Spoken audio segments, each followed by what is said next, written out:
अस्सलामुअलैकुम नादरीन, आप YouTube channel देख रहे हैं। मैं इमरान खान हूँ। नादरीन, मैंने इमरान खान से एक चीज़ सीखी। यानी बहुत सारी ऐसी चीज़ें हैं जो पाकिस्तान में पाकिस्तानियों ने इमरान खान से सीखी हैं। और इमरान खान ने वाकई एक टीचर की तरह इस कौम को बहुत सारी चीज़ें सिखाई हैं। हार जीत का मामला हो, डट जाने का मामला हो, बहुत सारी चीज़ें जो इंसान के करैक्टर में होती हैं, उसने लोगों को लड़ना सिखाया, मुकाबला करना सिखाया। पाकिस्तान में बेशुमार लोगों ने पाकिस्तानियों को यह बात समझाई कि पाकिस्तान की मिलिट्री एस्टेब्लिशमेंट पाकिस्तान के लिए एक मुसीबत है, एक प्रॉब्लम है, और इनकी पॉलिसीज का पाकिस्तान को लगातार नुकसान हो रहा है। समझ ही नहीं आई कभी कौम को। लेकिन जब ये बात इमरान खान ने समझाई तो आज कौम का बच्चा बच्चा ये बात जानता है। एक कंट्रीब्यूशन तो है इमरान खान का बहुत बड़ा। मैंने उनसे एक चीज सीखी इमरान खान साहब से कि मैं ये सोचता था वो एक बात बार बार क्यों करते हैं, बार बार क्यों करते हैं, बार बार क्यों करते हैं। बहुत सारे लोग तनकीद करते थे, एक ही तकरीर है, इमरान खान बार बार करता है, वही बातें बार बार रिपीट करता है, वो क्यों बार बार वही बात करते चले जाते हैं, करते चले जाते हैं। तो मैंने इससे सीखा कि इमरान खान ने वो बातें इतनी मर्तबा की कि वो लोगों को जुबानी याद हो गई। उन्होंने लोगों को नजरिया दे दिया, बार बार बता के अवेयरनेस देने का ये एक तरीका था, लोगों को फॉर्मूला याद करवाने का एक तरीका था। और जो सच होता है ना, वो बदलता नहीं है, वो वही रहता है। जिस आदमी ने कहानियां सुनानी हो, कभी ये सुना दे, कभी ये सुना दे, कभी वो सुना दे। जिसने सच बोलना होता है ना, उसके बाद एक ही बात होती है, सीधी सीधी। तो इमरान खान वही बात अपनी करता था और आज कौम को वो बात याद है। तो बाद का आपको लगता होगा मेरे वीलॉग के अंदर चीजें और बातें कभी कभी रिपीट हो जाती। तो मेरे ख्याल में जो चीज जैसे होती है उसको जब आप बयान करते हैं तो जितनी दफा आप करते हैं वो वैसे ही रहती है। और मैंने ये सीखा कि अगर कोई चीज आपको समझ आ जाए तो उसको हैमर करें, बार बार उसको बताएं, पब्लिक तक उसको पहुंचाएं ताकि उसका इंपैक्ट हो। इमरान खान साहब के बेटे ये कहते हैं कि हमें इस बात का डर है कि इस बात का खौफ लाक हो गया है कि शायद हम इमरान खान साहब को, अपने वालिद को दोबारा कभी ना देख सकें। ये बात इमरान खान साहब के बेटों ने स्काई न्यूज को इंटरव्यू देते हुए कही। उन्होंने और बहुत सारी बातें बताई। उन्होंने कहा जी हमारे वालिद को जिन हालात में रखा गया, ये क्वेश्चन आंसर का एक बड़ा लंबा सेशन था। उन्होंने कुछ अपने घर के अंदर चीजें और जगह भी दिखाई जहां उनके वालिद बैठते थे इमरान खान साहब, उस घर में वो कुर्सी और वो जगह भी दिखाई। उन्होंने कहा जी हमारे वालिद को जिन हालात में रखा गया है वो सिर्फ बुरे नहीं बल्कि इंतहाई खौफनाक है। जिस सेल में वो हैं उसे डेथ सेल कहा जाता है। उनकी जिंदगी से मुताल्लिक खबरें बेहद ज़हनी दबाव का बायस बनती हैं, ख़ास तौर पर जब हम यहाँ बिल्कुल बेबस हैं और कुछ ज़्यादा कर भी नहीं सकते। ये जनाब उन्होंने बैनुल-अक़वामी मीडिया स्काई न्यूज़ को इंटरव्यू दिया। मजीद उन्होंने क्या बातें की ये भी आप देख लीजिए। उन्होंने कुछ मुतालबात भी किए। एक मुतालबा उन्होंने किया कि इमरान खान के बुनियादी इंसानी हुकूक का एहतराम किया जाए, कैदियों के हकूक दिए जाए इमरान खान को। नंबर 2, अदालती अहकामात पर अमल दरामद किया जाए। अदालतें तो पाकिस्तान में अब रही कोई नहीं, लेकिन फिर भी जो अदालती अहकामात मुलाकातों वाले उन पर तो अमल दरामद होना चाहिए। नंबर 3, आइन और कानून पर अमल दरामद किया जाए। नंबर 4, इमरान खान का ज़ाती मुआलिज से मुआयना करवाया जाए। नंबर 5, इमरान खान का आज़ादाना मॉनिटरिंग कमीशन के जरिए कंडीशंस का उनका मुआयना किया जाए।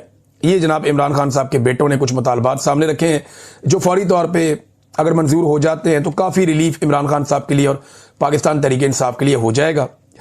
फिर उन्होंने एक और बात की, वो पिछले 2 बरस से ज़्यादा अरसे से तन्हाई के सेल में मौजूद हैं जहां उन्हें गंदा पानी दिया जाता है। उनके आसपास ऐसे कैदी हैं जो हेपेटाइटिस सी से मर रहे हैं।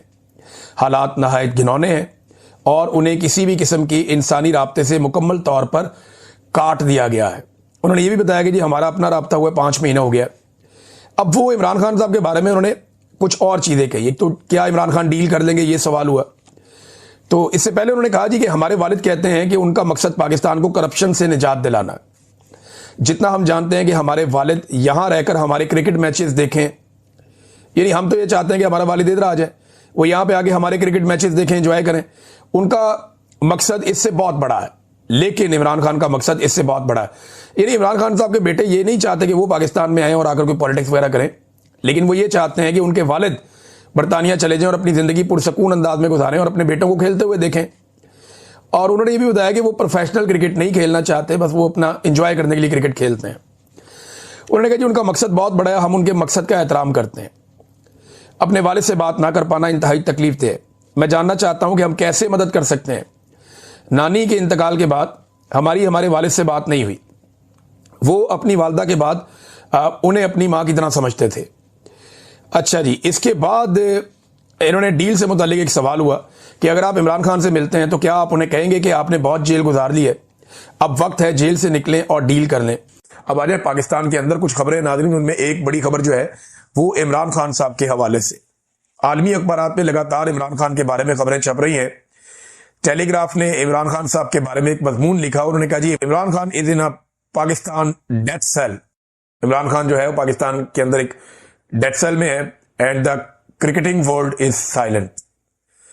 अब वो ये कह रहे हैं कि जनाब इमरान खान इतना बड़ा कैप्टन रहा, इतना बड़ा प्लेयर रहा, इतना बड़ा आदमी है, लेकिन जो क्रिकेट की दुनिया है वो खामोश है और इमरान खान एक मौत की चक्की में बंद है।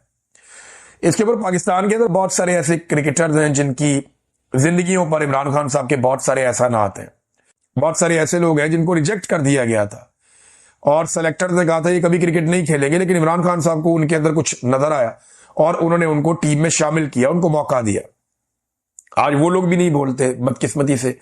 तो इमरान खान साहब के लिए आवाज क्रिकेटिंग वर्ल्ड से नहीं उठ रही, इस बारे में भी ये टेलीग्राफ ने लिखा। उसके अलावा अल जजीरा ने एक डॉक्यूमेंट्री बनाई इमरान खान साहब के बारे में। उस डॉक्यूमेंट्री में अल जजीरा ये बताता है कि इमरान खान जो है वो नैरेटिव का बादशाह है पाकिस्तान में। यानी सब कुछ ही करके देख लिया, पाकिस्तान की मिलिट्री रिजीम ने इमरान खान साहब को जेल में बंद किया, उनका चेहरा नहीं देखा जा सकता, no one can see him.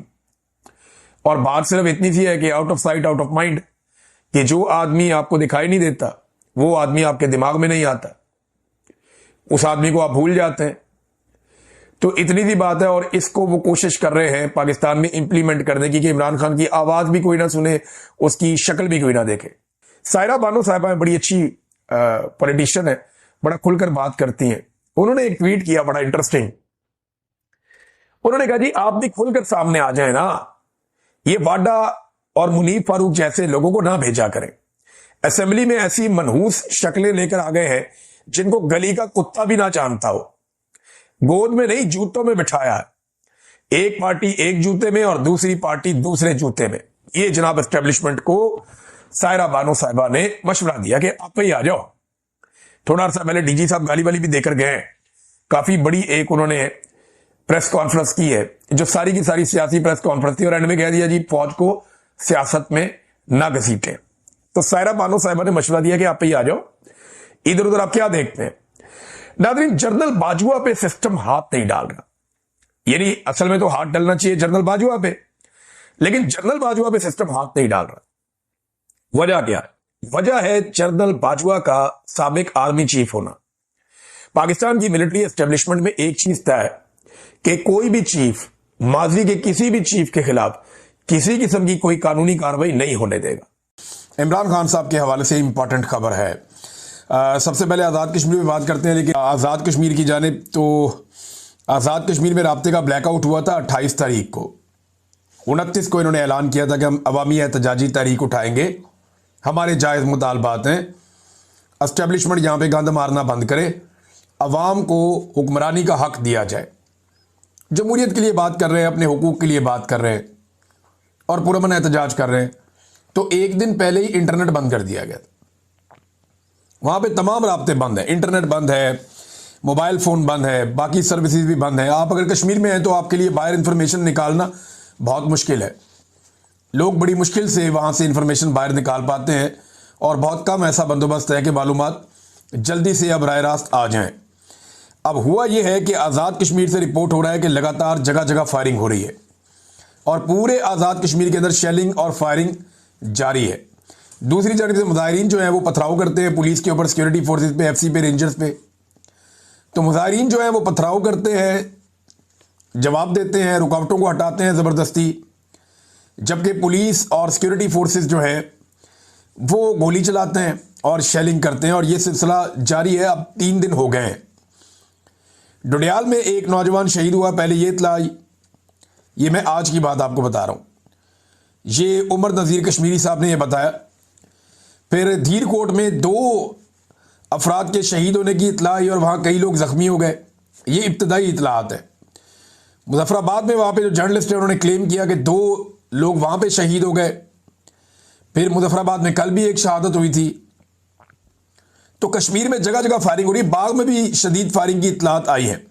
अब ये निहत्ती अवाम के ऊपर गोलियां चल रही हैं, घरों के अंदर शेलिंग हो रही है, और ये बात वहां के जर्नलिस्ट बता रहे हैं कि हमने तो ऐसा माहौल कभी सोचा भी नहीं था, हमने कभी ख्वाब में भी नहीं सोचा था कि पाकिस्तान से सिक्योरिटी फोर्सेस आएंगी और वो आकर आज़ाद कश्मीर के ऊपर लोगों के साथ ये करेंगी। ये वो वहां के जो मकामी सहाफ़ी हैं वो हमसे बात करते हैं या लोग हैं वो ये बता रहे हैं।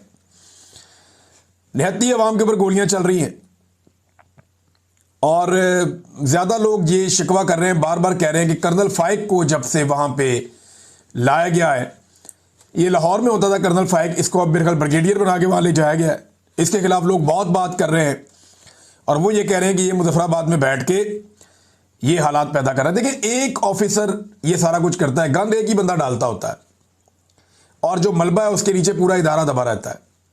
बलूचिस्तान में एक ऑफिसर की हड्ड दर्मी की वजह से आज तक वहां पे अमन वापस नहीं आया।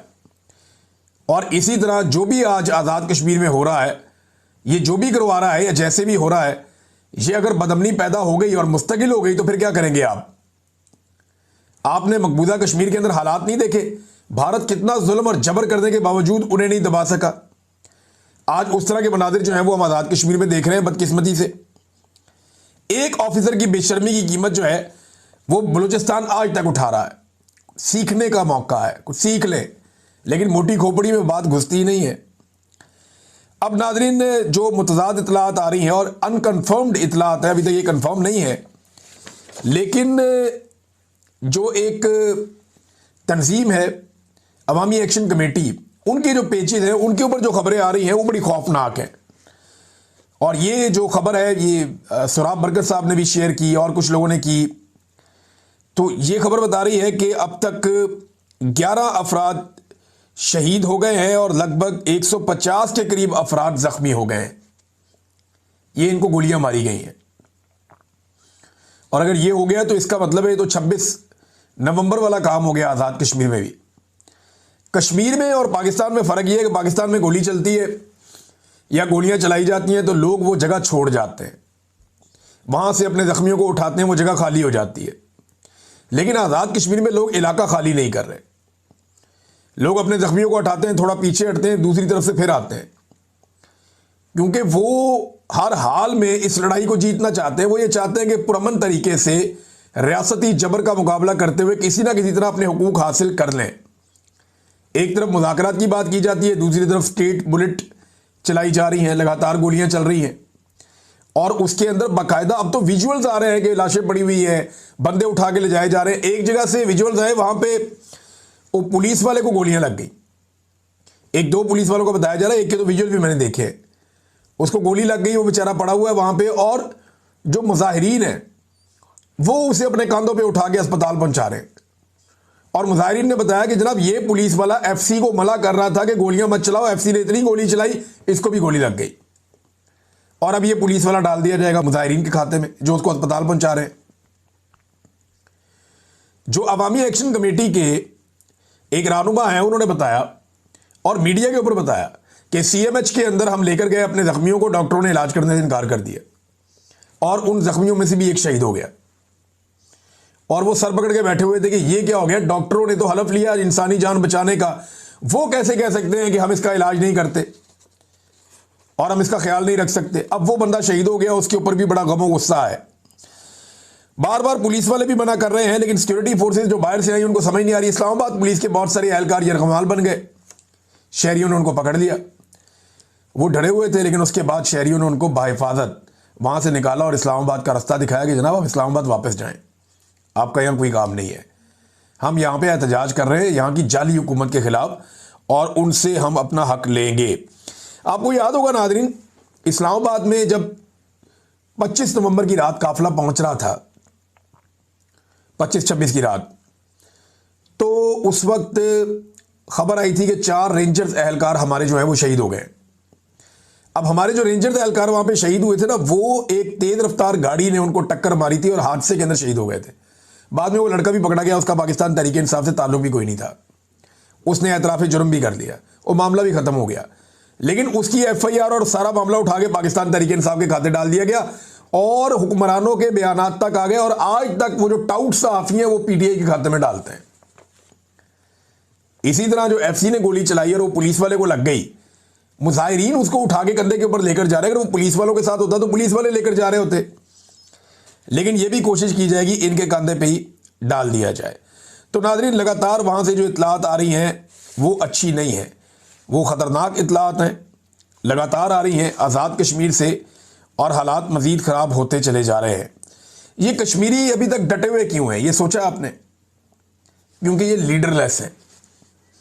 इनके पीछे कोई ऐसा आदमी नहीं है जो इनको रोक लेके रुक जाओ। किसी के पास ये इख्तियार नहीं है कि वो एक आवाज़ दे के रुक जाओ, वापस आ जाओ, मैं बात कर रहा हूँ। ये नहीं है। एस्टेब्लिशमेंट किसी एक को ब्लैकमेल नहीं कर सकती।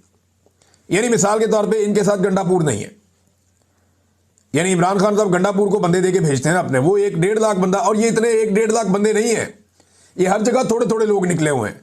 कहीं पे 10,000, कहीं पे 15,000, कहीं पे 5,000, कहीं पे 25,000, ये ऐसे अलग अलग जगहों पे निकले हुए हैं, और बहुत सारी जगहों पे निकले हुए हैं।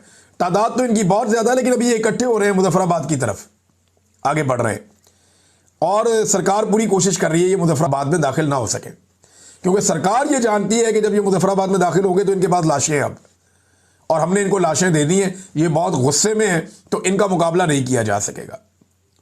लेकिन लोग बार बार ये तलकीन कर रहे हैं तमाम रहनुमा कि पुरअमन रहें, पुरअमन रहें, हमने झगड़ा नहीं करना। जहां पे भी पुलिस वाले, एफसी वाले इनके काबू आते हैं, ये उनको मारते नहीं हैं, उनको निकालते हैं, रास्ता देते हैं।